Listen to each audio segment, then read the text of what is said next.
ঝড়ের রাত, আকাশ জুড়ে কালো মেঘ।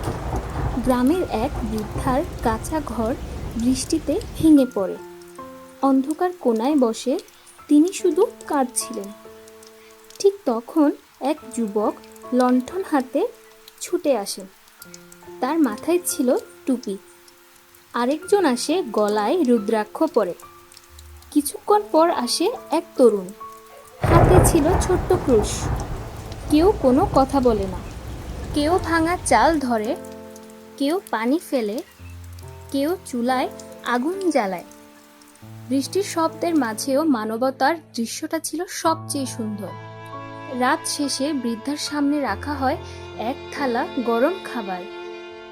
তার চোখ ভিজে ওঠে, হাত ধীরে ধীরে উঠে যায় আকাশের দিকে, কারণ কিছু দোয়া শব্দ ছাড়াও পৌঁছে যায়। সকাল হলে গ্রামের মানুষ দেখল তিন ধর্মের তিন মানুষ একই উঠানে বসে হাসছে। সেদিন গ্রাম শিখেছিল মন্দির, মসজিদ, গির্জা আলাদা হতে পারে, কিন্তু মানবতা কখনোই আলাদা হয় না। যে হাত প্রার্থনায় ওঠে, সেই হাত কখনো অন্যের কান্না মুছতে দ্বিধাবোধ করে না। ধর্ম মানুষকে আলাদা করতে আসেনি, মানুষকে মানুষ হতে শিখাতে এসেছে।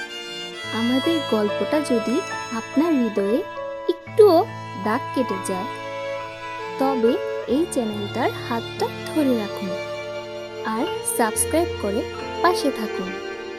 বেল আইকনটা চাপুন নতুন গল্পের অপেক্ষায়। আর আপনার অনুভূতিটা কমেন্টে লিখে যান। ভালো লাগলে একটা লাইক দিয়ে ভালোবাসা ছড়িয়ে দিন। দেখা হচ্ছে পরবর্তী ভিডিওতে। ততক্ষণ পর্যন্ত ভালো থাকুন, সুস্থ থাকুন। ধন্যবাদ।